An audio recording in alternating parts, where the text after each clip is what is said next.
There was, I don't even think either one of us finished a drink. It was, like I said, it was this type of like, what is this all about? And then she left. I think I might have asked her to text me when she got in, so I knew she got home. Okay, Now, that evening or at any other point. Text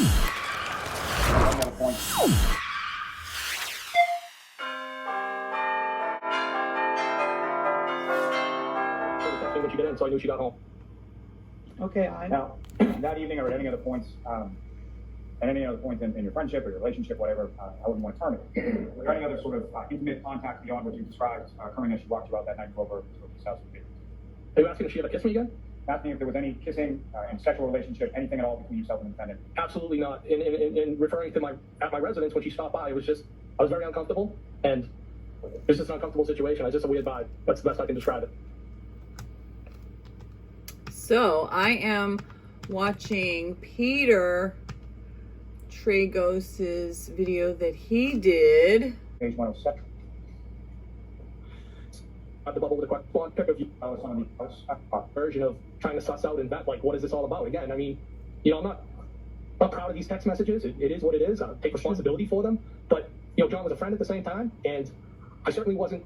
If they were at the end of the relationship, they were at the end of the relationship. But I wasn't not proud of these text messages. It is what it is. I take responsibility for them. But, John was a friend at the same time, and I certainly wasn't. If they were at the end of the relationship, they were at the end of the relationship. But I wasn't going to have somebody utilize me and weaponize me against somebody that I liked. And it was just. what indicated to him that she was weaponizing him? Okay, I have to talk on this. All right, guys, hello. Welcome and welcome back. Hello, my lovely peaches. How are you? Today was a crazy freaking day. Let me adjust this. So the air conditioning is on because it's pretty hot, and I wanted to talk about Karen Read trial day 17, which was today, which is Friday, May 24th, 2024. And I will say, today was the day for me that I was like, oh my fucking God, she did it. I don't know for sure. They haven't actually proven to me beyond a reasonable doubt that his death came from being struck by a vehicle, her vehicle. However, I also want to say it's crazy to me that people are still split. But, whoops, I'm trying to fix my light. The fucking text message chain. So today I'm not going to screen record and put up all the stuff because it was so much. I'm going to light an incense. There was so many text messages. Okay, so I'm going to give my assessment. The defense was trying, in my opinion, pathetically unsuccessfully, to prove that Brian was jealous and ghosted by Karen, and that Brian was pursuing a relationship with Karen, and that Karen wasn't that interested, and that then she ghosted him, to which he then must have gotten enraged, so much so that he would kill John O'Keefe. Now, I saw people saying that in the chat, like, oh, he definitely killed John over this. It's like, what? The way some people now, I did see many people in the comments responding and reacting the way I felt, but I saw so many people in those comments responding in all kinds of crazy ways to those text messages that made me feel like y'all motherfuckers out here are disastrously fucked up. You are undeveloped. Anybody who would read those text messages, in my opinion, and think that Brian was the problem and that Brian is the one who was trying to go after her and that Brian was upset about it. I don't know. We were watching something else completely different and reading some other completely different things. It really, really, really rang identical in mentality to me to the story that was revealed the other day between Laura and Marietta Sullivan, who testified that on a trip in Aruba around New Year's Eve of what was becoming 2022, Karen saw John hugging a family friend and thought that she saw him making out with that girl. And then her response to that was, who the fuck is that? Go fuck yourself. Who the fuck is that? Go fuck yourself. Then the next day, she told Laura, the sister, oh, I thought I saw something I didn't. I'm sorry. I want to pay for some of your sister's room. So did she know that nothing had happened? Or she was just saving face? Did she know nothing happened and then she took that nothing burger and turned it into a lie? Okay, so 3:03 a.m. pop in to say, oh yeah. And also in that text message chain, the off the chain text message chain, Karen said, and she's gross. Okay, talking about that he supposedly made out with this girl. And what makes it worse is that she's gross. When Marietta testified, and I was like, she's drop dead gorgeous. That's probably why Karen was so jealous. So my perspective was looking at that. There it was, a situation where she misinterpreted what happened, or she was drunk, or she was just being crazy jealous, or she was making something out of nothing, or, and then she apologizes and claims, I thought I saw something I didn't. I'm sorry. So that was a lie, or it was true, but then so what I'm curious is, did Karen Read actually believe that John hooked up with Marietta? And then when she apologized to the sister and asked to pay for some of Marietta's room, she was lying to save face. Like, she still thought that John had hooked up with her, and she went to say sorry just to sort of like make herself look better. Or when she said, according to Laura Sullivan, sorry, I thought I saw something I didn't see. Can I pay for the room? And then Laura said that won't be necessary, but an apology would suffice. And then Karen says, oh, well, I'm going to apologize, but I still want to pay for some of the room.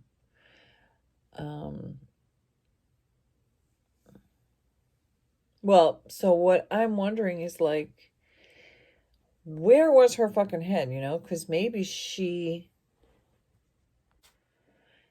I'm kind of feeling like she knew he didn't cheat on her, because the reason I'm feeling that way is because first she says that he cheated on her. Then when Brian asks her, like, well, what had happened? What did he do? Did you see it? Like basically, how the fuck do you know what happened? Then she got all like defensive and was like, it doesn't matter. And then he's like, well, yes, it does. And then she admits, well, it's not really even that he cheated on me that bothers me, which anyway, he hadn't cheated on her. Okay. What bothers her is the fucking kids.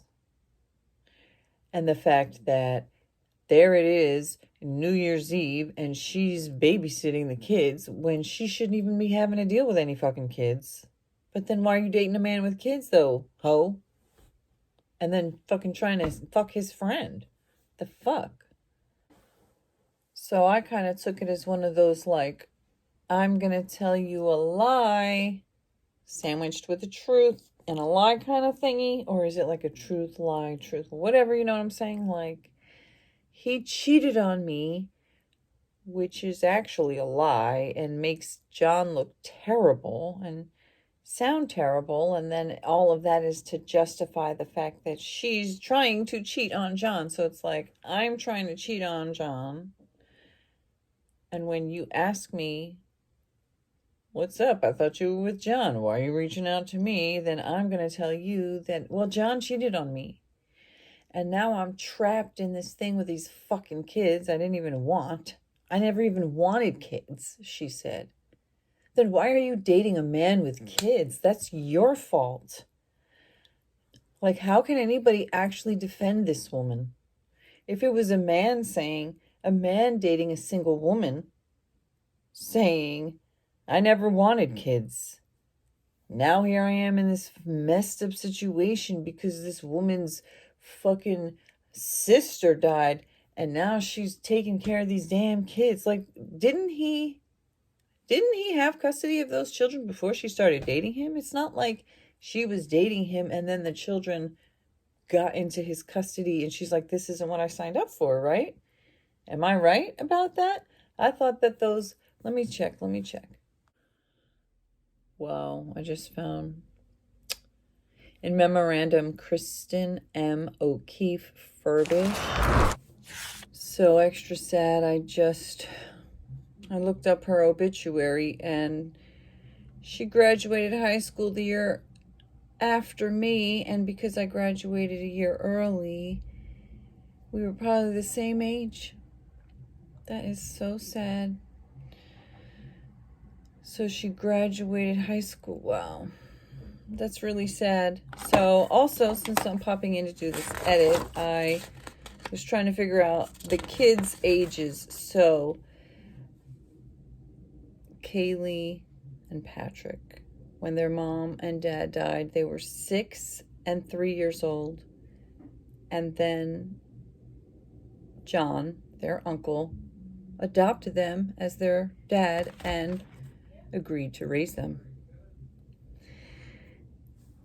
Then, so Karen had known John since they were younger. She said they dated when they were kids, whatever that means. And then when they reconnected in 2020, by that time, John had been raising Kaylee and Patrick for 7 years. And they were 13 and 10.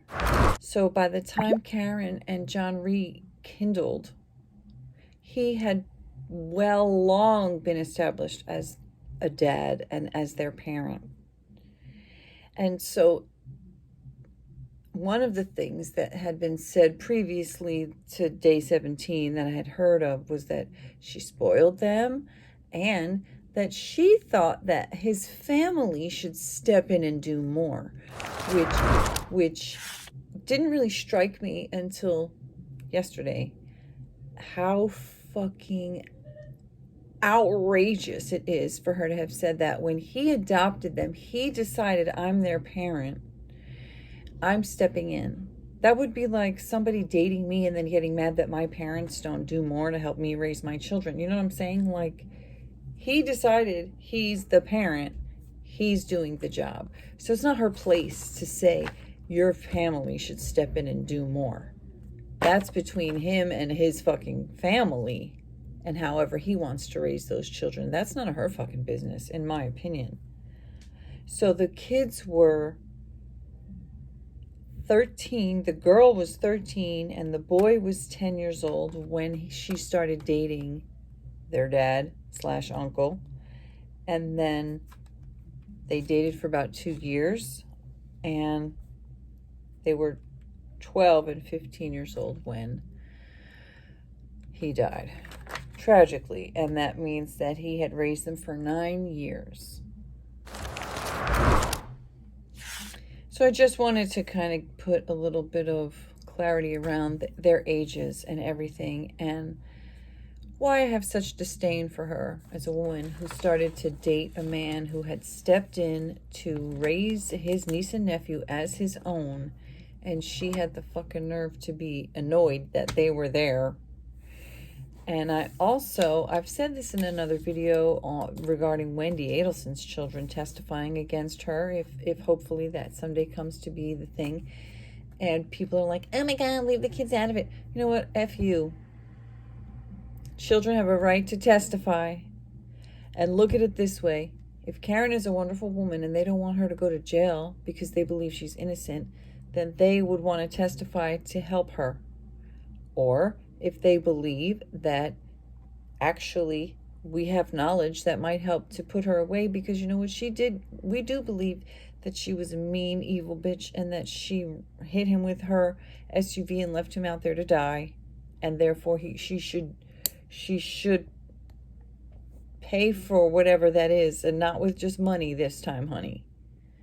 Okay? So children are human beings. Children have a lot to say. Children should not be shielded every time. Sometimes, of course, there's situations where they absolutely shouldn't. But when it comes to what is the right thing, will their testimony help to get justice? That's what's more important. And as far as their testimony being publicly streamed, as much as I would love to see it, and I want to hear every word of it, and I want to see it and all that stuff, if for their privacy and their safety those moments wouldn't be streamed, then so be it. But they have a right to testify if they want to and have something relevant to say. That's my opinion about that. Kristen O'Keefe Furbush, a vice president of global markets at State Street Corp, died November 11th, 2013. At home in Canton, Mass, 6 months after being diagnosed with a brain tumor. Just 2 months later, on January 12th, her husband, Stephen R. Furbush, died of an apparent heart attack. They were the parents of 2 children, Kaylee, 6, and Patrick, 3. Oh my gosh. Oh my God. That is so utterly heartbreaking.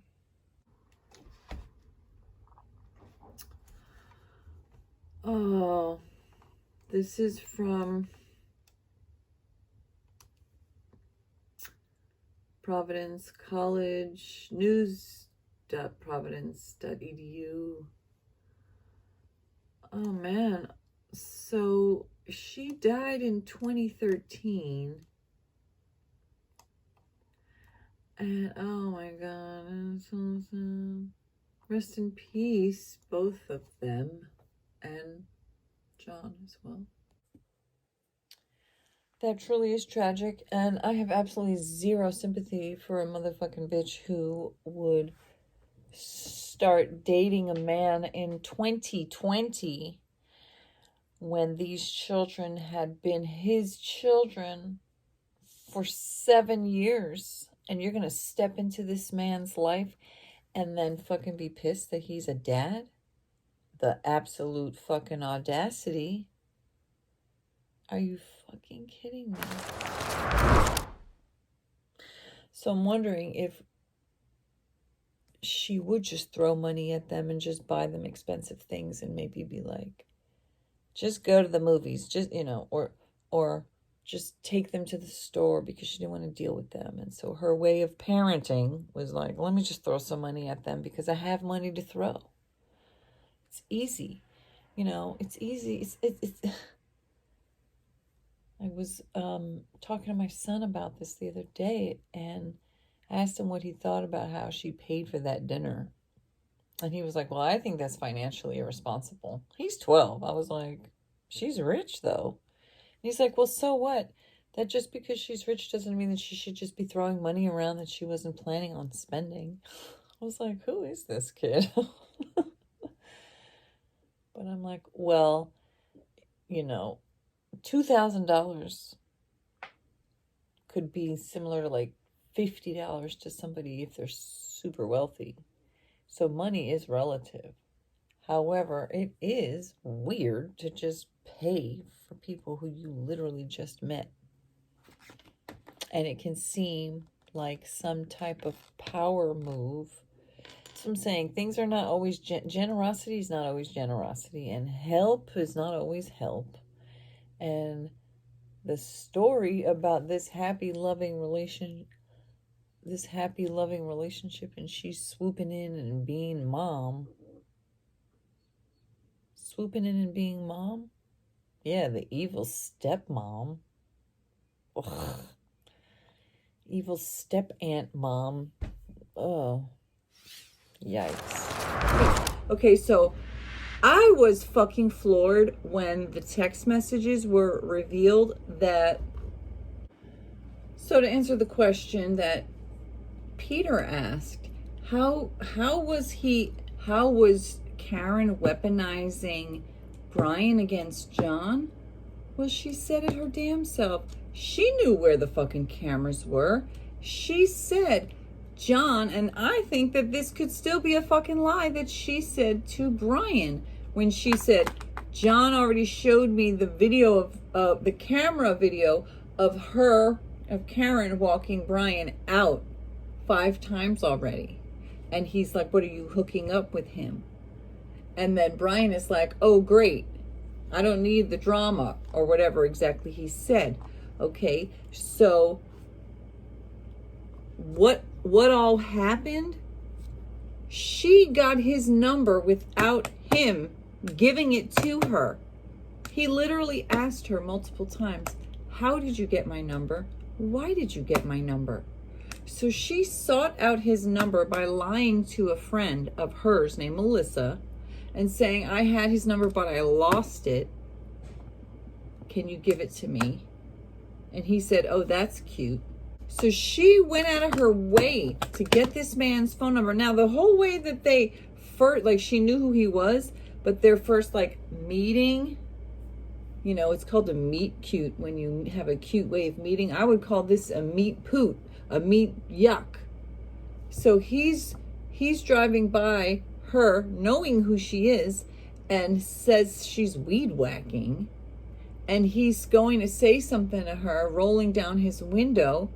And she's like giving him the finger, telling him to fuck off, get the fuck away from me. My husband is a Boston cop. Bitch, that is not your fucking husband. And why are you so evil? So the fucking fulcrum, the Rubicon in my mind, the shit where I was like, oh, to the motherfucking hell, to the gnaw. This bitch is crazy.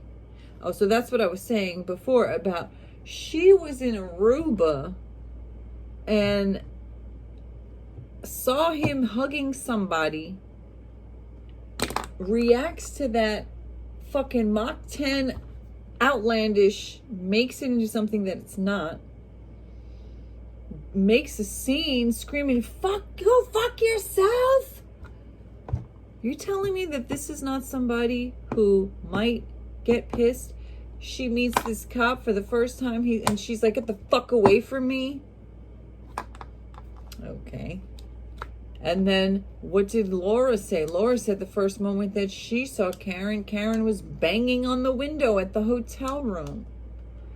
And again, like Judge Beverly Cannoni said, you can't use this information to assume she's guilty. And I'm not using the information to assume she's guilty. I'm using the information to correspond with my first thought, my first instinct when I watched parts of her, what was it, the Good Morning America or whatever the freaking interview that she gave. And I watched some of it and I got bad vibes. I got off vibes. I felt like this is not a nice woman. And I said that in the first videos that I did. I don't like her. She's not likable. She's not believable.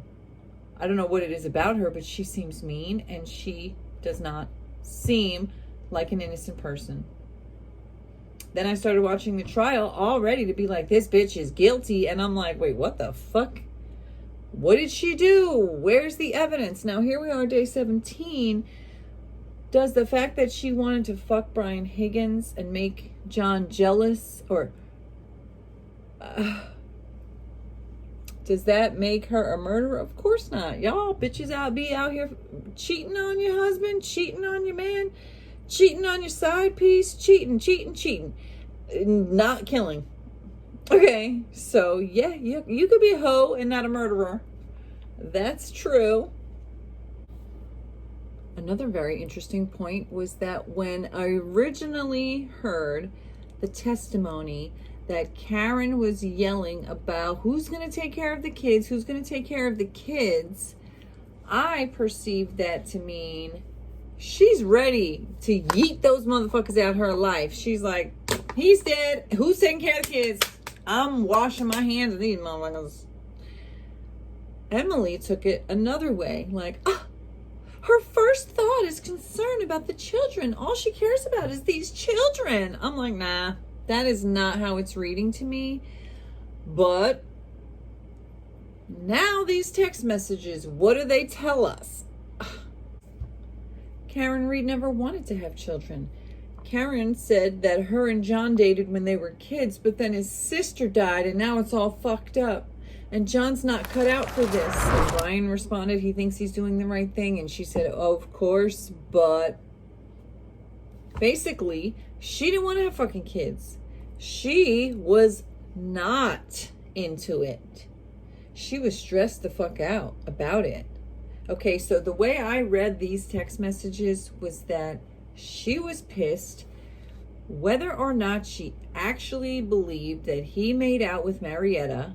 If she perceived that the hug that she saw was him making out. So either she's extremely insecure and jealous and kind of a fucking mean ass bitch, and she sees him hugging somebody and instantaneously goes off the rails, curses the bitch out, curses him out, then the next day apologizes and asks to pay for the girl's room, as if I can just scream at you, hey, fuck you, go fuck yourself, in a lobby, but then the next day I'm going to ask if I could pay for your room because I have money so I can just throw it around.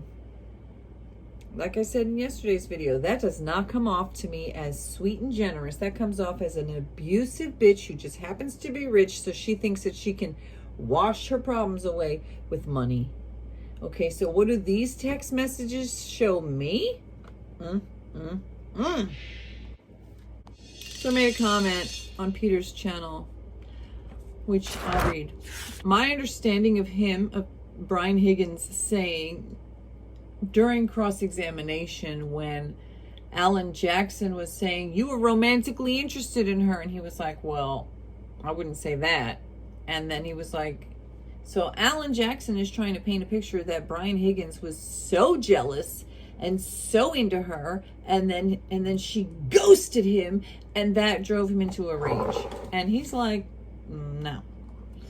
So what I said is, my understanding of him saying, no, I was not romantically interested in her, has to do with the fact that he wasn't quite there yet because he was sussing her out. This is my opinion. He thought she was attractive and he was interested, and he wanted to figure out if she was just trying to use him as a pawn in her jealousy game against John, which is what I think she was doing. And I think that he was thinking that, or he wanted to know, did she really like him, which he was suspicious of because he said this came out of nowhere. So when he's saying to Jackson, I was attracted to her, but I wasn't into her romantically, I believe he's clarifying that he was trying to figure out what she was up to, and he wasn't totally gung-ho all into it because she was living with John. Well, they weren't really living together. As she said in the text messages, she has a house up in Mansfield and it's mostly just dust, but she's trying to sell it, and she is thinking of moving to Canton. And then she's like, are you at the bar? Come to my house. And she's like, I was begging you. She also mentions, I'm 40 some years old. I know what it means when you ask somebody to come over to your house for drinks. She wanted to fuck, and she was basically saying, I know what the fuck I'm talking about, and I know that you know, and I know that you know. Come on over means come on over. And he didn't go. He was like, well, if you had given me a little bit more notice, I could have. Like, woo, child. You couldn't even get him to come fuck you. That is sad. But good for him. Good on you, Brian Higgins.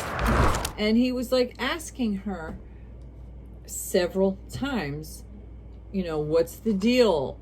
And, you know, and she's like, I'm single, you're single, John is single. And he's like, I thought you were happy in your situation. Don't you have a boyfriend? And she's like, well, we're not married.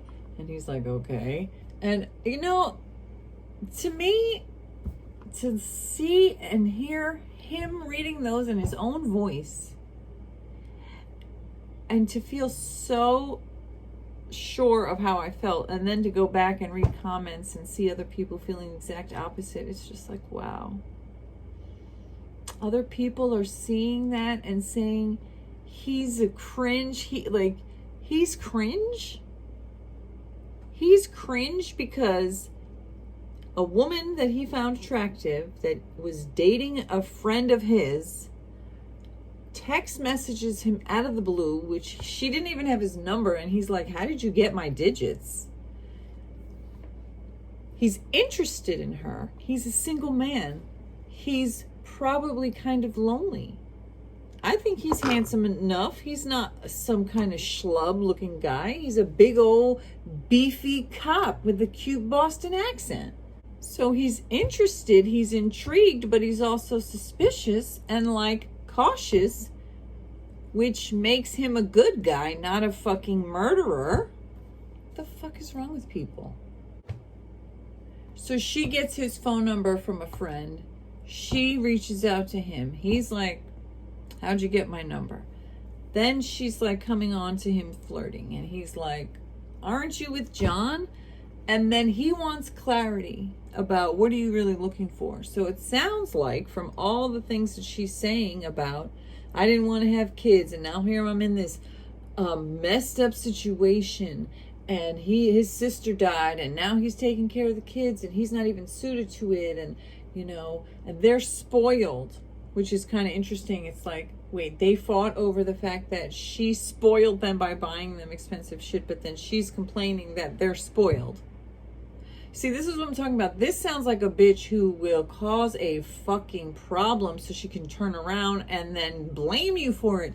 So she's accusing John of cheating on her in Aruba with somebody who I believe he didn't cheat on. She goes off on those people. She goes off on John, which is abusive. Do you not believe that? If you have not cheated on your partner and you're saying hello to somebody who's a friend of yours, and then your partner screams, who the fuck is that? Go fuck yourself when that person introduces themselves to you. You don't think that that is inflamingly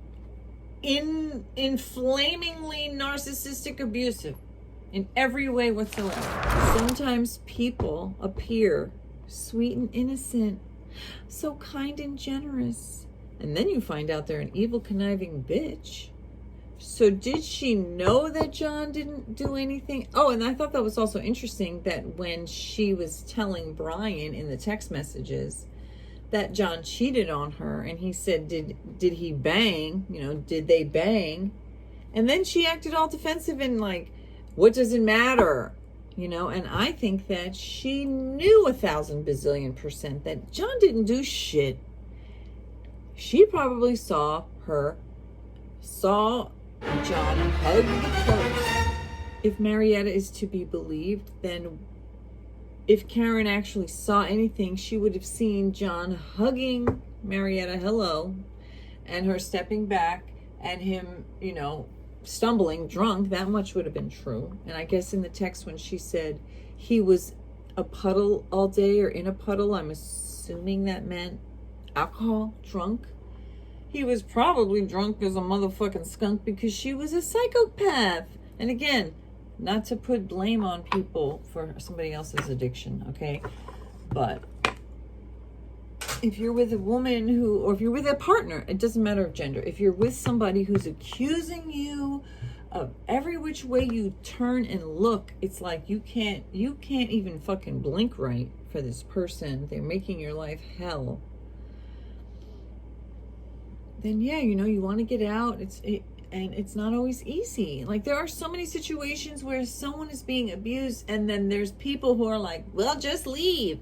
You stayed, so you must have been okay with it. Oh, he fucking beat you and he went right back to him, so you know you must have been okay with it. And then we see like the P Diddy video of she's getting abused and she's trying to leave, and it results in even further abuse, which can result in your death. And if you think that it's easy to just run away knowing that the person may actually kill you or beat you so fucking close to death, but like leave you suffering in the pain, well, you know, you've probably never been in that situation. And if you've been in that situation and you've escaped from it, then I would hope that you would have passion and passionate compassion for other people. And whether you're a man or a woman, you could be a big ass 6'5" man who's a cop and be getting abused by a little petite, skinny little woman. Yeah, it's true. It happens. So I am seeing a pattern of a behavior of someone who is evil emerge. Will the defense convince me that these weren't butt-dialed calls, that were missed calls, that were innocuous nothing burger calls, or maybe they even were calls like, oh my fucking God, do you know what happened? Oh my God. But does all of that add up to a murder, or does it add up to framing an innocent woman? Does it add up to the Alberts and the McCabe's and the Higgins and then the EMTs, and then the Burke guy, and then that's 10, and then there's like another 5, you know, like 10, 15. How many people are all colluding in to cover up a murder of a man that they didn't want dead? For what purpose? So you're trying to tell me, so you didn't see the text where Brian said, he said she came to my house and it was awkward. The vibe was off. We didn't even finish our drinks. There was no touching. She kissed him the night of the Patriots game. I think he said it was January 16th or 17th. This is 12 days before John is dead. He goes over. So John had invited him over to games several times before, and he never went. But this time John invited him, and Karen also individually texted him. And so he wanted to go. So he goes to John's house to see the game. He said he's leaving. He's going to walk out what he called the breezeway, which he said like 5 or 6 times. I'm like, what the fuck is a breezeway? I don't know. But he's walking out the fucking breezeway, and she comes over and it's like, no, don't go that way, go this way. And then Lolly's like, which way? Her way. And she takes him back some other path and then fucking plants a kiss on his lips. Lips to lips, romantic type of kiss. This is what I'm talking about, being diabolical. Diabolical, why? Because she knows exactly where the cameras are. So she walks him a specific way so that they could be seen together on the camera. But then she takes him another specific way so that when she initiates and kisses Brian Higgins on the mouth, she's the initiator. She didn't want that to be caught on camera, and she knew that. And that's why I said I believe that she's diabolically Gone Girl type, you know, plotting a scheme to make this man jealous, so she can be like, oh, look, we're walking out, and then, you know, she was seriously trying to get the guy to come over to her house, saying, I know what that means. Jesus. This is also why I think how unbelievably, like, how many layers of evil can you you have she was hurt, bruised ego, so she's going after her boyfriend's friend and doing it in a way so that she can on purpose leave crumbs so her boyfriend will get jealous. She's using Brian as a pawn to make John jealous, not caring what Brian actually thinks or feels, or what's going to happen to him or his friendship or his job situation, because they work together, right? They're both Boston cops. And so she's obviously not caring about any of that, not caring about how this is going to impact the children and their lives. And then to turn around and like try to say that Brian is the one who killed John because he was so jealous. Like, you're throwing your fucking pussy in this guy's face and you still can't get him to come over because he actually has some integrity. And he's like, well, why are you doing this when you still are with John? I don't understand. So he has some actual integrity, yet these psychos online are like, this makes him more guilty. Like, he's guilty because he actually gave a shit about the fact that this woman who instigated finding his number so she could come after him, and he's like, well, what's going on? I thought you were happy with the guy who I also happen to be friends with. And even in the text messages, it's like, she says to Brian, oh, John just mentioned the other day how I like Brian more and more. And Brian is like, yeah, well, I like him too. Like, what's your end game here? Like, what are you after? You're psycho. You know what I'm saying? And then now the defense is trying to get the world to believe that Brian Higgins murdered John because he was so enraged, jealous that Karen Read rejected him. So people are out here believing that Brian Higgins was so enraged, jealous, that he flew into a rage and beat up John O'Keefe to death, and that all the people who were there, the 20-some-year-old kid and the girls and the wives and his cop friend Brian Albert, that they all colluded to help him. And then the EMT lied about Karen, said, I hit him to help cover up for these cops.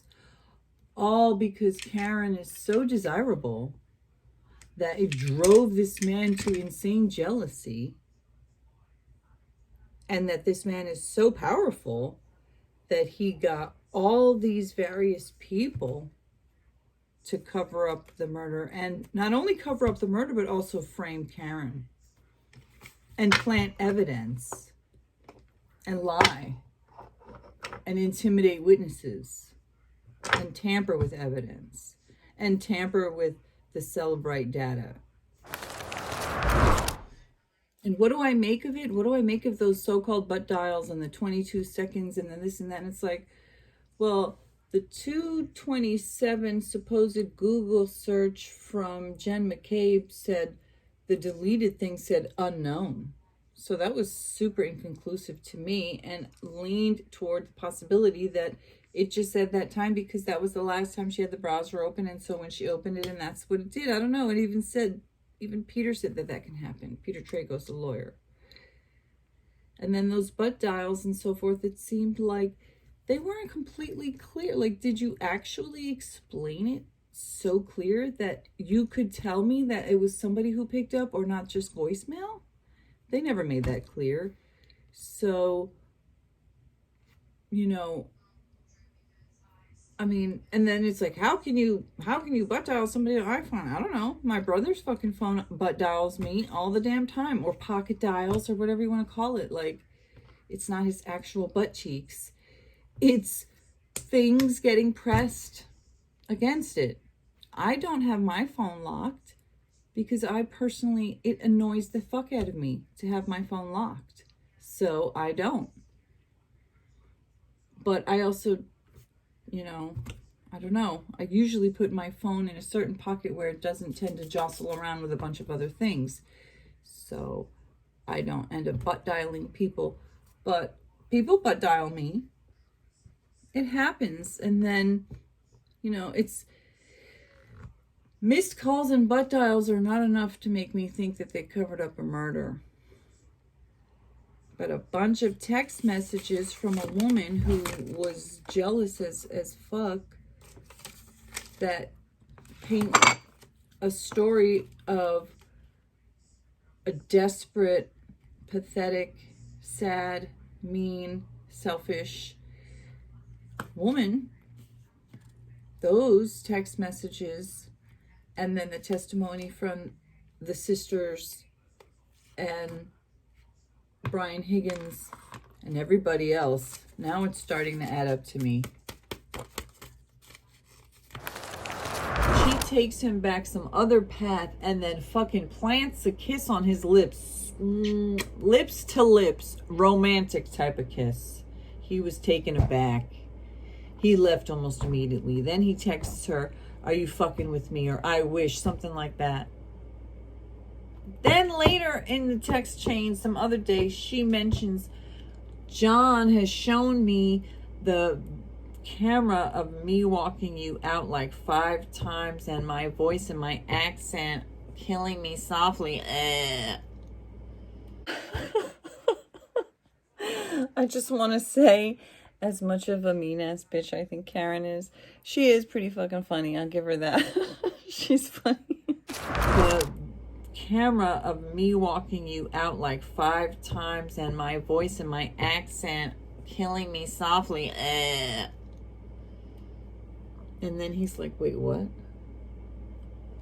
What the fuck are you talking about?" Which he didn't say that. I'm saying that. Diabolical. Diabolical. That was the word. Let me get my butt in. Let me get my butt up again to show you. Look at this beautiful skirt. Beautiful skirt. Beautiful skirt. Beautiful, beautiful, beautiful skirt. I love it. And get my butt back in there. Diabolical, bitch. Diabolical. So this is what this bitch did, okay? So she went to Aruba with the man, saw him hugging somebody, screamed out, "Who the fuck is that? Fuck you. Go fuck yourself." Next day says, "Oh, I thought I saw something I didn't. I was wrong. I'm sorry. Let me pay for your sister's room, part of her room." That was like January 5th. So January 5th, I think, is when Laura Sullivan said that they left a couple days early, meaning John and Karen. They were supposed to leave on the 7th, but they left on the 5th, which she said the reason that they gave was so they could get back, for the kids to get back to school. However, what the fuck sense does that make? Because why would you plan a trip? You know when your kids are going back to school. I have kids who are in school. When you have a trip planned, you know what day they're going back to school. So you wouldn't buy a ticket for 2 days too late and then be like on vacation and like, oh wait, we need to get back for school. What were we thinking?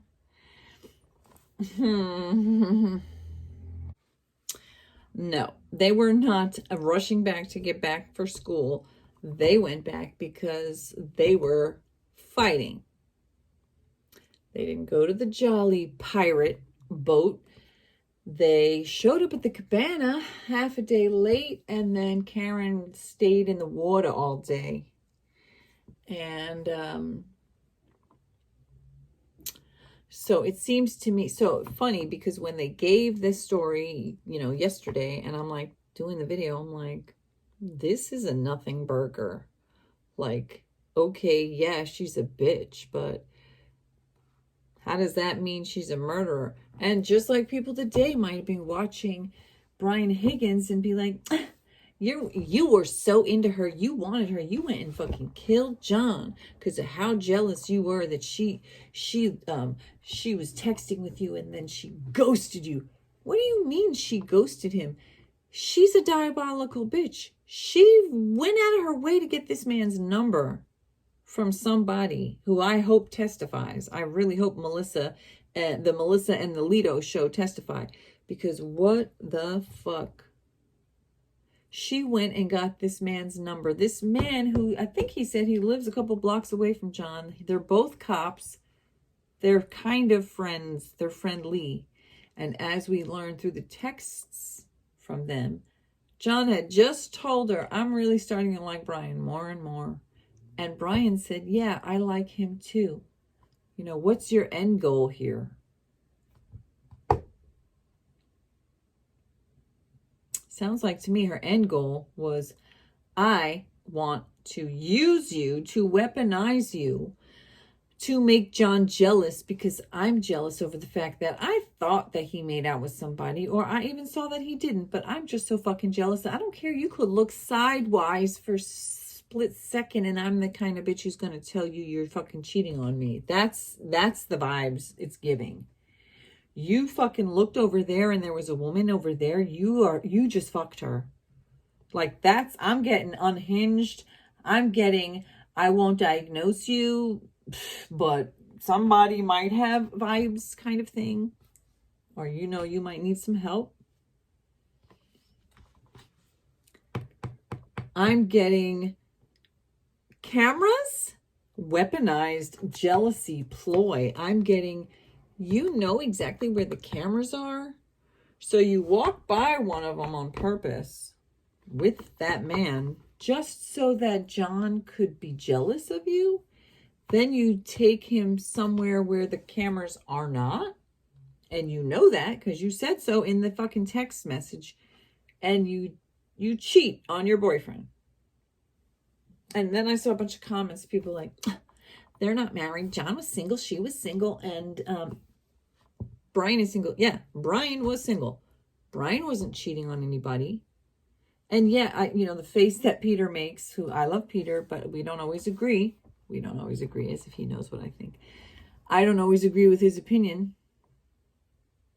And Peter is a defense attorney. So again, I think that Peter is 1,000 times more neutral and fair than Bob Mata. That's just my perception, because Peter seems to be fair. He also does make points for the defense. So Peter makes points for the defense. He makes points for the prosecution. I believe Peter is fair. And it's funny because I was listening. So in the beginning of watching these trials, I was like, I don't like watching the streams where there's nobody commenting. But then today I was so frustrated because I was like, I am so annoyed by these comments. I don't want to hear your biased comment. I just want to watch the stream. And then I was so happy to go back to Surviving the Survivor, who's been streaming the trial every single day. And I almost never watch it over there because they don't have anybody watching. Like, they just are streaming the trial. And I was so relieved to be able to go over there and to just watch it and to just get my own fucking opinion. And even Emily D. Baker, who I love, and I was missing her so bad because I was like, Bob won't shut up, and I just want to hear what Emily has to say. But even Emily was getting on my nerves today, and I'm like, am I doing another one of those like Hannah Gutierrez Read things where I'm like, although now it's like kind of, with Hannah, I was like really leaning towards, yes, she was neglectful, but the structure around her, which I felt should have never allowed that to happen, failed. And it didn't seem right at the time that she should be the one to go to jail. However, Alec Baldwin his ass may end up in jail too. And anyway, she said some fucked up shit about the whole situation, and like, well, people die, accidents happen, things happen. I mean, come on. I'm like, what? That was so abso-fucking-lutely like, oh, you're going down, bitch. No. On a jail call? You don't know it's recorded. It tells you so. It's like literally when you're getting on there, and I think they have signs as well posted right there wherever you're not on a cell phone on a jail call wandering off in the fucking pasture. You are on a thing where there's like a sign right there. I believe. I could be wrong. Maybe she was on a pasture and there was no sign and she didn't know. But I think that she did. So fuck you. You're gonna say stupid shit on a call that's being recorded by the cops. Okay. So, you know, I can't help you. You can't help you. You can't help you if you can't help yourself. So, and now here is Karen Read, like, at first I thought, okay, I am ready for this hoe to go down. And then I'm like, wait, I'm still at the point, like, they still have a lot more to prove. Lolly and the Commonwealth, they still need to prove that she actually hit the guy. They still need to prove that she hit him with the vehicle. Although at this point, so Alan Jackson, the defense attorney, really went in on Brian Higgins today. And Peter did a poll at one point on his video, and he said that the poll was, do you think that these text messages have hurt Karen Read's case or helped her case? And like when I was listening to it, I'm like, diabolical, bitch, you are going down. Like, oh my God. And then I couldn't believe. He said there's 1,000 people who voted. It's 50-50. I'm like, what the fuck are these people? Y'all are on crack over here. Y'all are some bitches who see your boyfriend in an elevator bay hugging somebody who he's known for 15 motherfucking years, and you're gonna run after that bitch like, you, who the fuck are you? Because what the fuck? This man, Brian Higgins, was trying to suss her out. Like, what are you looking for? I'm confused. Why did you get my number? What, like, aren't you with John? People who live with their partners don't usually be doing this. I'm looking for the real deal. Like, how does that make him a bad guy? He starts getting texts out of nowhere, out of the blue, from this woman who he knows is the girlfriend of someone that he's an acquaintance of. And she's coming on to him clearly, asking him to come to her house, then saying specifically, I'm 40 some. We know what it means to say, come to my house for drinks. This bitch was throwing her fucking pussy in his face.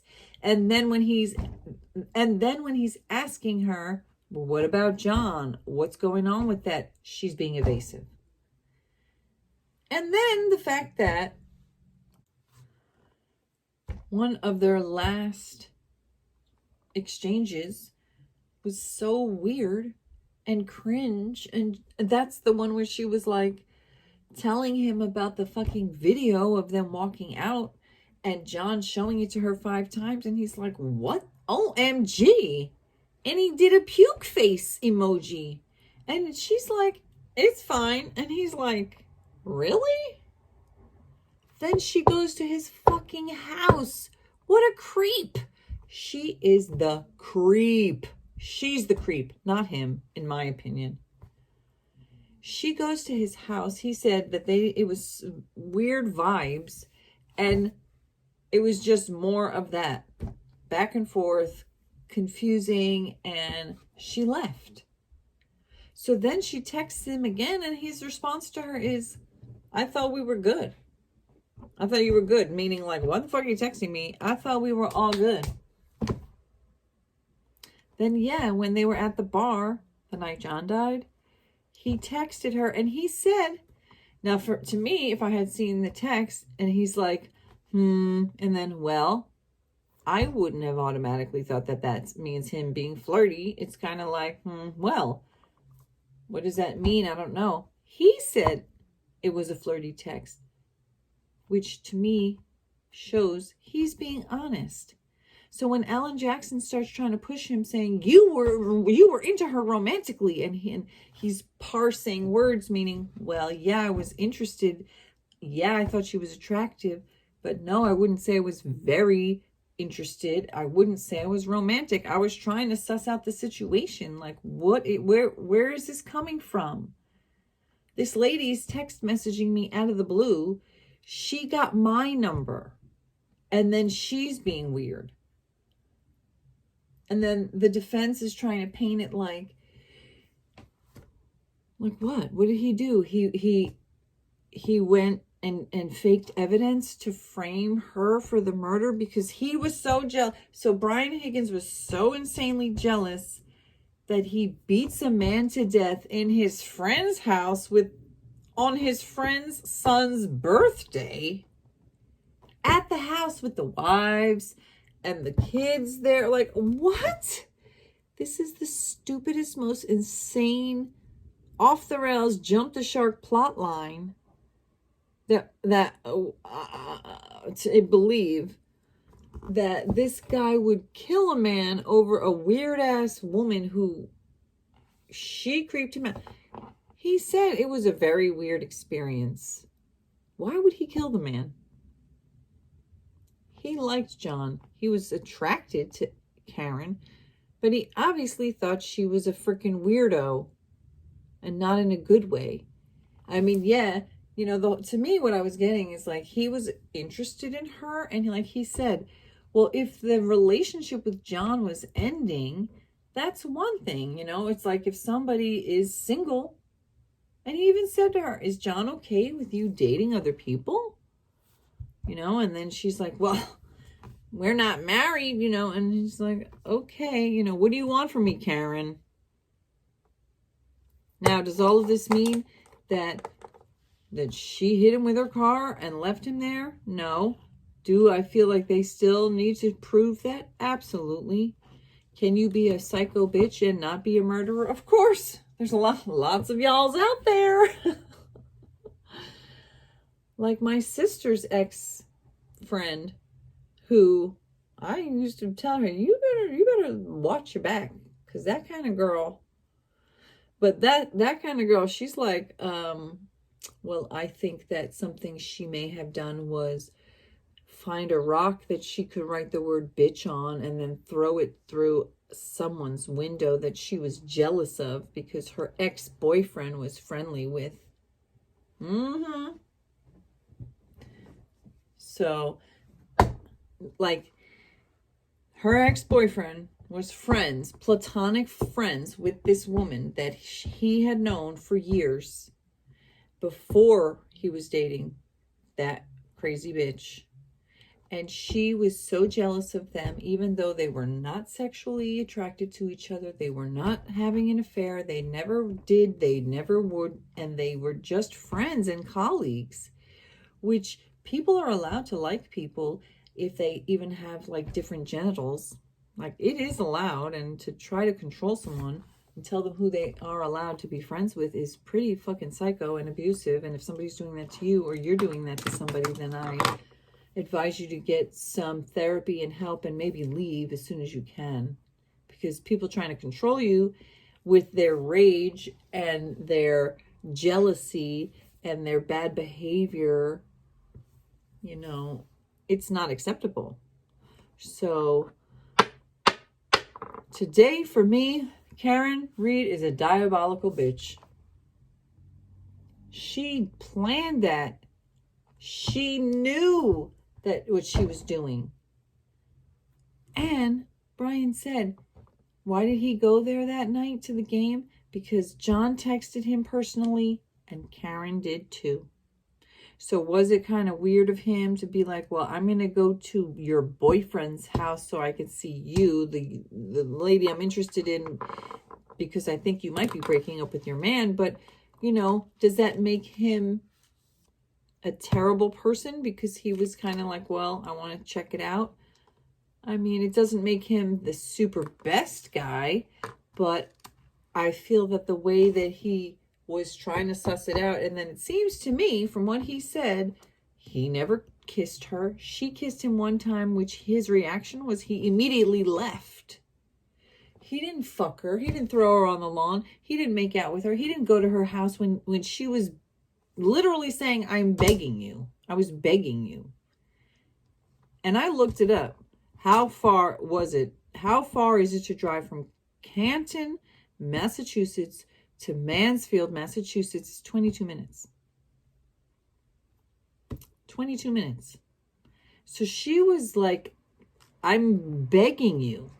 I was begging you, you know. And then he's like, well, if he had asked me earlier, I might have been able to. And then she writes in all caps, you said you were adaptable. And he's like, why are you? Oh, he said, do you get upset when you don't get your way? Like, to me, he sounded like a fucking smart motherfucker who was sussing her out and figuring out, you're playing me, bitch, because this is weird. You're weird. Yeah, you're hot. And yeah, I'd like to fuck you. But the fact that he could have, and she was literally, come and get it. And he was like, no. To me, that shows. To me, the text messages speak for themselves. She was a diabolical bitch who was trying to entrap him so she could create drama and get John jealous and angry. And I have absolutely no doubt in my mind that she was trying to make John think, maybe she did make John believe that Brian was the one who was really coming after her. Maybe she deleted text messages from her phone and showed John only certain ones from Brian. And then there were people who were saying, well, he could have deleted messages off of his phone and then because apparently the messages are screenshots and not an extraction, which is another thing that Alan Jackson is trying to prove, that's so sus, that he screenshotted things and then, destroyed his phone. And he's like, I had every right to. If, it's my phone, I can do it. And, people always ask, did you delete calls? Did you delete messages? People are like, oh, you're never supposed to I be deleting shit every fucking day. I will delete some right now. Oh, I was like, where's my phone? I'm going to delete I'm on my phone. I can't delete. I was going to pick my phone up and start deleting shit right there because I am constantly deleting. I delete text messages. I delete phone calls. I delete attachments that I've sent in text messages sometimes without deleting the message. Why? So I can manage the space on my device. It has nothing to do with crimes.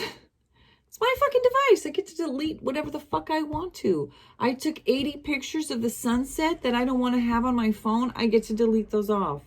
I had a text message thread with my sister-in-law that went back for 4 years, and it was like 8 gigabytes on my phone I didn't want to waste. Swipe, delete.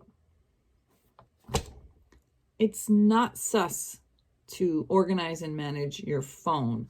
Now, if there was a terrible thing that happened and I thought I was going to be a witness or something, then yeah, because of the fact that I watch a lot of trials and I know about it, I would know, and do people delete stuff off their phone and try to, hide evidence? Sure, but they have phone records. So this is what Peter had pointed out.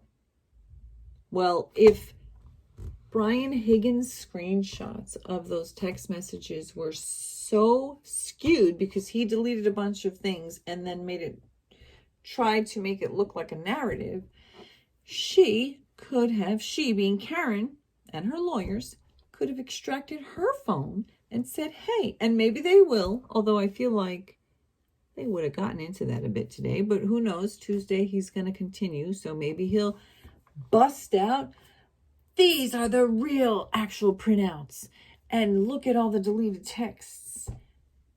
Okay, but I kind of feel like that part of the testimony has passed, and they would have gotten to that if they were gonna, but I don't know. I mean, he was really reaching Alan Jackson was reaching, in my opinion, trying to make it seem like she ghosted you. And he's like, no. And he's like, she didn't text you from the 23rd until, and he's like, until the 29th. Like, it seemed like it was meant to be such this mic drop, powerful moment. It's like, that was only 4 days. And he literally said to her, when she texted him the last couple times on the 23rd, and he's like, I thought we were good. I thought you were good. Like, she'd went to his house after that awkward text exchange, and he said it was just more of that, except in person. They didn't finish their drinks. It was weird vibes, and then she left. No hugs, no kisses, no nothing. And he's like, this is weird. And he thought it's done. And then she's texting him again a few days later. And he's like, I thought we were good. And she's like, with talking? No. And then I think then he might have been like, well, which she didn't respond to. And then until the 29th, John's dead. And then this was something Emily's chat was going off about. Her last text said John's dead, and he didn't respond. And people are like, oh my God, why didn't he be like, oh my God, I'm so sorry. Do you need anything? Can I come over? Like, what the fuck? She was a weird ass, creepy fucking creeper who did this weird, creepy thing to him that he said was a weird experience. Like, he never experienced something like that before. Somebody doing all that weird shit. And then the boyfriend that she was so unhappy with, that she was literally trying to cheat on, is dead. Why would he reach out to her? Why would he reach out to her? That would have been weird. That would have been super inappropriate. The fact that he didn't reach out to her was the right thing to do. Okay, that's my opinion. I don't know. All y'all people out here, I every day when I see people in the comments sections, you guys, some of you really remind me why I don't fuck with people. I am like, girlfriend, if you are texting with a man and he is texting you like Brian Higgins is, and you're texting like Karen, you are the problem. And if you don't see that, if you can't see that this was a text exchange between two people, one was an innocent bystander who had nothing to do with it. He just suddenly receives a text. Hey, it's me, the weed whacker. He's like, question mark. Oh yeah, he saw Karen weed whacking, and she fucking flips him off, tells him, fuck you, don't come near me. My husband's a Boston cop. Real fucking bitchy, okay? Then she sees who it is, and then now all of a sudden it's like, oh, okay, so maybe he thought that her cantankerous attitude was kind of cute. And also the super cringe, make me fucking gag me with a spoon, bitch. The whole, oh, I thought we were like the same. I thought you were like me. What does that even mean? He's a cheater? He's a down low hoe? Like, what do you mean? She's a fucking creep. Well, today was the first day that I actually thought, in my mind, when I was listening to those text messages, first time go round, I saw that bitch in visuals, bitch in an orange jumpsuit, or now what do they have, like white and peach stripes, you know, like Jody and Ruby had. Like, oh, look at how cute. They got pink and white stripes and peach and white striped jumpsuit. I think she's going down. And I think part of Lolly's strategy is, I'm slow, I'm long, I'm going the long way, honey. We're going the scenic route. I'm going to leave y'all motherfuckers confused as a motherfucker. And then zing! Because I am expecting some more zings. At this point, I would not be surprised to actually tip all the way to this bitch is guilty. Today I'm at bitch is diabolical. That is some diabolical shit. You know where the cameras are? That is some Gone Girl shit. You know where the cameras are? And you plan a thing? You asked that man to come over here and then you walked him past cameras? Then you walked him to where the cameras were not so you could kiss him? Oof. God, and seeing Paul O'Keefe, the brother, and maybe his wife, leaning over the bar to crane their necks and look up at the screen and read those fucking gargantuan text messages. Now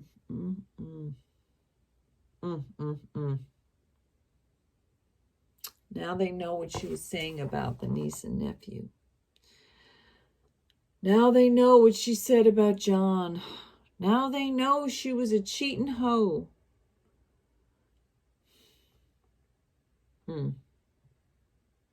Diabolical.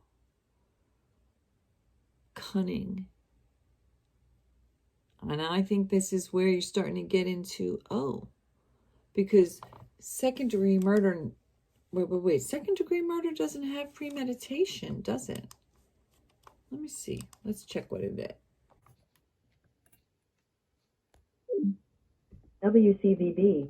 An ATF agent testified Friday about a romantic encounter and series of text messages he exchanged with Karen Read, the Massachusetts woman accused of hitting her boyfriend with an SUV and leaving him to die in a snowstorm. Read, 44, of Mansfield, has pleaded not guilty to second-degree murder and other charges.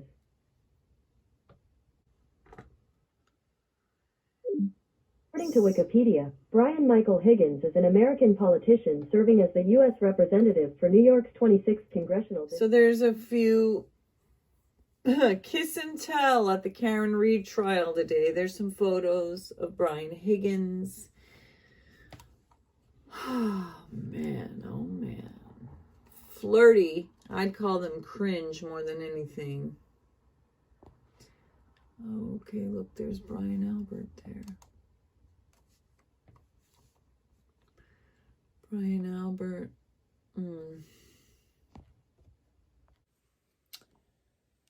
Well, those are my thoughts, popular or not. I'm going to turn off this light. I'm going to reaching, just like the defense, in my opinion. You really cannot see me. But I'm tired, and this is probably really long, I would guess, at this point. Whew. What do you think? See you on the next one. Oh, ho, ho, ho, ho, ho, ho, ho, hold up, ho. I thought I'd come back and watch the rest of Peter's stream and mind my own little business over here. And now I see a comment that I was like, oh yeah, I had something else to say about this diabolical bitch. So here's what this girl says, which I totally disagree, absolutely disagree with here. What's sad is there's story after story of her spoiling those kids.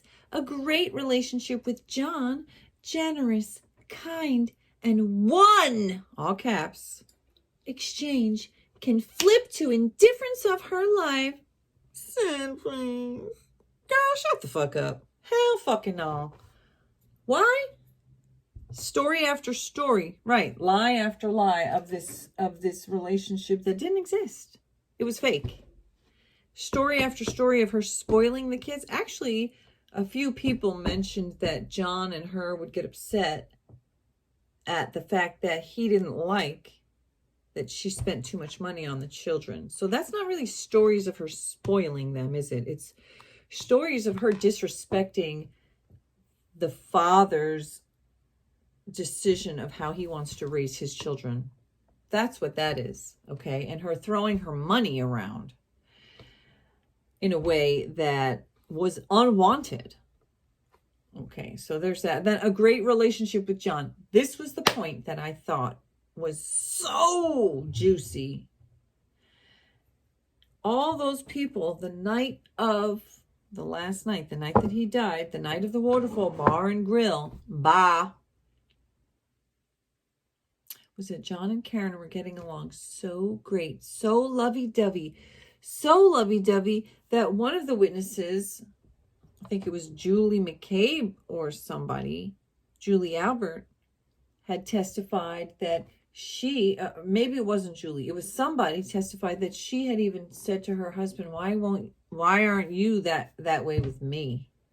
But what's super, super diabolical about it, yes, I used that word about 8 times, 10, 15 times already in this video.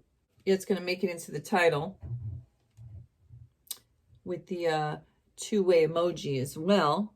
Diabolical bitch. So she's ghosting, probably intentionally.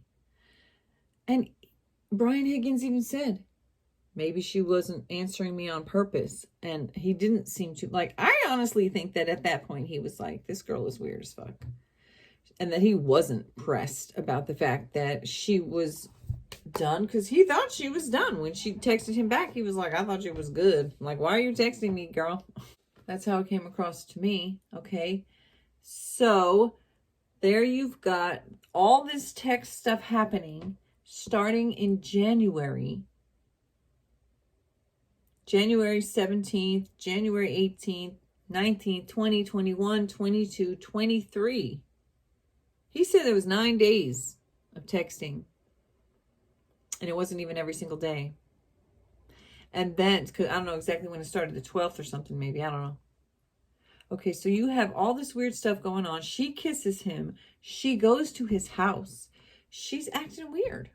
She's talking about, I know what happens when you ask somebody to come over to their house. Come over. And then they go to the bar. There he is. Okay, according to Alan Jackson, she was ignoring him. He was like, I don't think she was ignoring me. I thought she was doing whatever. Like, to me, it sounded like he was like, I'm not even paying attention to you. You're not paying attention to me, but I'm not paying attention to you not paying attention to me. So I'm not feeling ignored because I don't give a fuck. That's what I got from it. But she probably in her psycho-fucking-pathic mind was like, I am ignoring you. I am ignoring you. And this was the fucking part that I was getting to. I am so lovey-dovey all up in your face with John. So much so that everybody all they can see is how happy we are. And then actually he said that when he texted her, well, it was flirty, but it was funny to me because Emily actually said, was it flirty or was it like, she said the way she read the text was that he was like, okay, I guess you're good. I see you with your man and you seem happy. So, well, I guess it's all good now. At least that's what I think she said. But, like, and it did make me kind of like, why did he text her back? Like, he probably was. I mean, he said he lived alone. And when she said, are you single? He said, yes.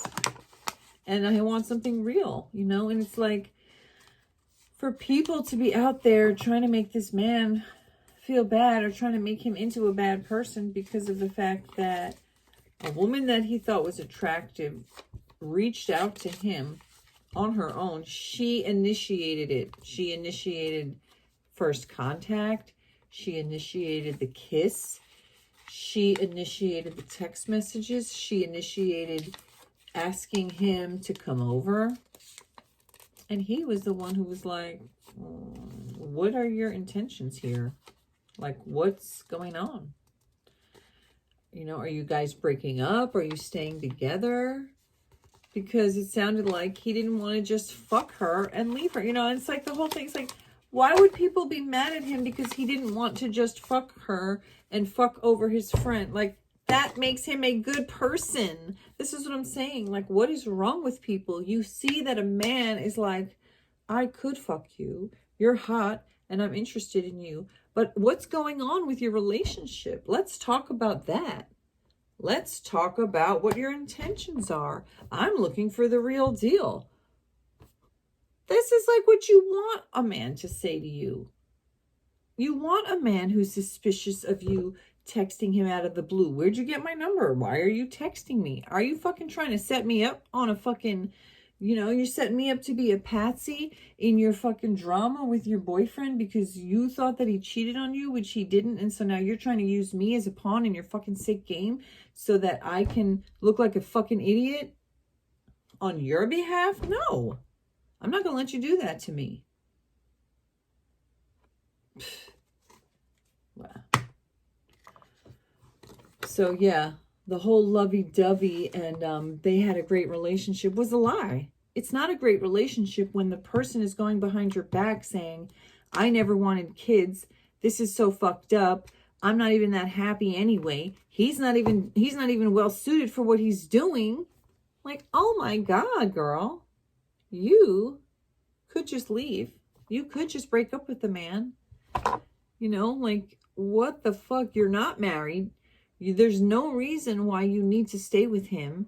She even said, we're never getting married. So what the fuck? You don't want children. So, I don't respect when people are in situations that they could leave, but they choose not to. Okay. Now, I did already talk about when you're being abused and it's really difficult to leave. That is different. It's different when you're fucking miserable. You are the one who's not happy. You don't like your partner. You don't like the relationship. You don't like the situation of the relationship. You don't like what you need to do and be and all that stuff in order to be there with that person. And then you choose to torture them instead of just leaving. And she obviously is an attractive enough woman to have quite a few admirers and people who believe her. So there's absolutely, and she has money. She's a fit, attractive, wealthy white woman who's reasonably still young enough to have a good life. Why couldn't she find another partner who didn't have children? She could have. So, I don't know. I'm still curious to see what the prosecution or the Commonwealth is going to bring out and show to make it go, in my mind, to actual murder. Because at this point, I'm like, this bitch is unhinged. She is a diabolical bitch. But is she a diabolical murderer? I don't know. She's not as diabolical as Wendy Adelson. I'll give you that much. Wendy Adelson plotted and planned and fucking wrote about it and shit. All right, for real now, goodbye. Until the next one.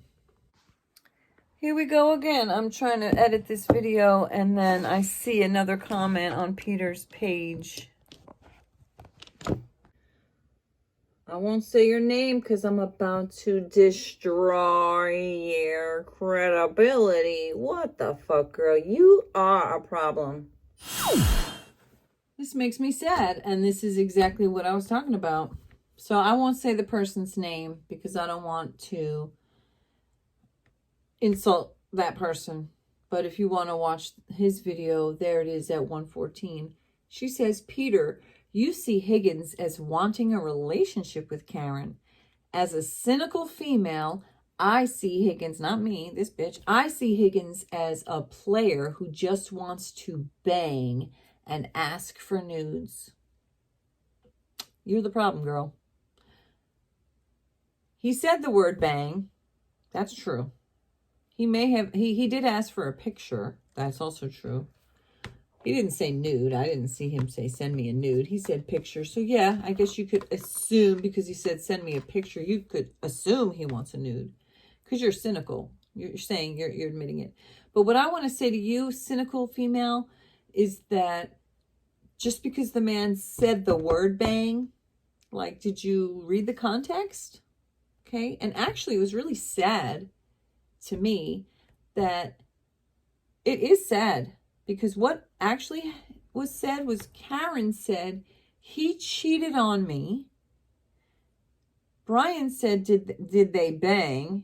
Which, yeah, that's kind of callous, but where is that him saying, I want to bang you? He's saying, did they bang? She was like, it doesn't matter. Karen said it doesn't matter. He said, yes, it does. So you're cynical, and you see that exchange as him wanting to, he's a player who wants to bang and asks for nudes? You're a fucking problem. You're the problem. You're the Amber Heard of this world because, or the Karen Read, because he said John banged someone else. That's a problem. And you twist that into all he wants is to bang? Bitch, Karen asked him to go to his house, to go to her house so she could bang him, and he said no. You are so twisted. You got me mad now. You got me mad. You got me all caught up in my anger because that's the problem.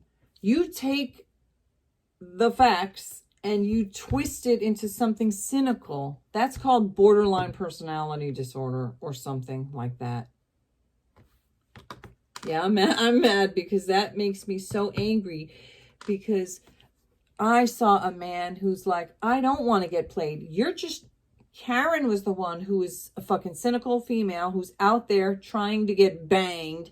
And this sweet man is saying, I'm looking for the real deal. And that cynical female, which I do hate that term, female, that cynical woman wrote back, there's no such thing. And you, as the observer, observe this exchange, and your conclusion is he's a player that just wants to bang. You probably also think that Johnny Depp abused Amber Heard, right? Wow. Go suck a balloon or something. What the fuck?